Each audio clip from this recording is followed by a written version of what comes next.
От рано сутринта на гарата в Нови Искър има повече военни и жандармерия, отколкото чакащи пътници. Първите машини за Украйна дойдоха, но не на собствен ход. Преди да се качат на влаковите платформи, тук ще бъдат разположени БТР-и и леки бронетранспортьори. Освен бронетранспортьори, сред докараната техника имаше и гаубици. Това беше основна тема и за хората от Нови Искър. Скрап за Украйна. Това ли пращат? То баротарите за кой ги карат там.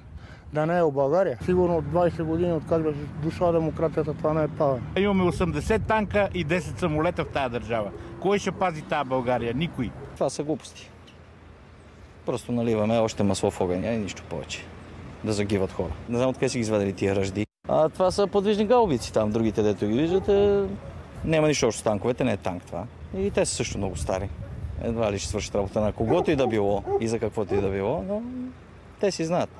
Утре се очаква да пристигнат и останалите БТР-и, които бяха извадени от активите на МВР. В момента те се съхраняват в поделението на жандармерията във Враня. За BTV новините Емил Митев.